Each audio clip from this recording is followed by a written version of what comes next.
What in the World segment. Here's your host, Jimmy Fallon! This week, Jimmy Fallon took over as host of The Tonight Show.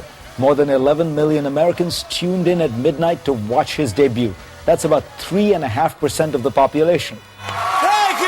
Please have a seat. Welcome, everybody. Thank you so much. Americans love their late-night TV. But there's one country that loves it even more, Spain. An estimated 25% of Spaniards are up watching TV at midnight, according to Jim Yardley in a great piece in the New York Times this week. And it's not just TV. Staying up late is part of the culture.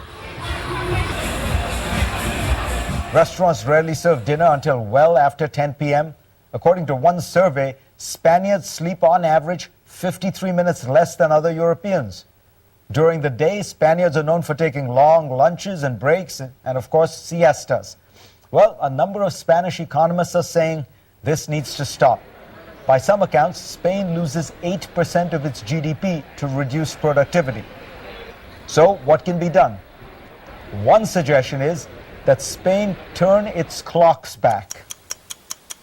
On Greenwich Mean Time, you have countries like the UK, of course, but also Portugal and Ireland. Spain falls in pretty much the same longitudinal range.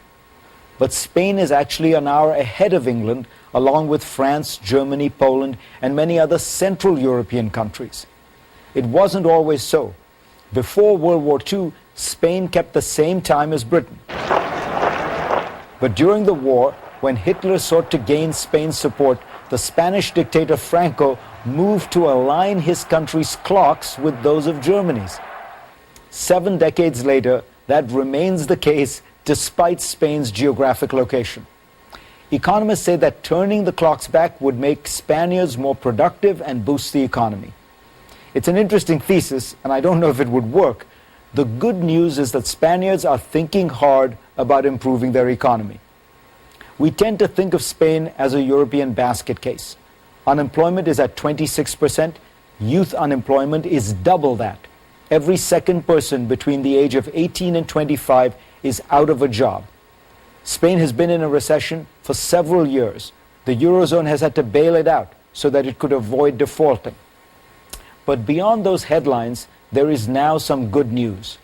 After years of recession, GDP has finally begun to grow by 0.3% in the last quarter. Economists predict double that rate in 2014. Exports grew nearly 6% last year and will grow by that amount once again this year. Spain's main stock market is up by a third since June. Foreign investors are back. Even Bill Gates bought a $150 million stake in a Spanish construction firm. What's changed? Well, Spain has been willing to take its medicine and put in place some tough economic reforms. Both the public and private sectors have become leaner and more efficient.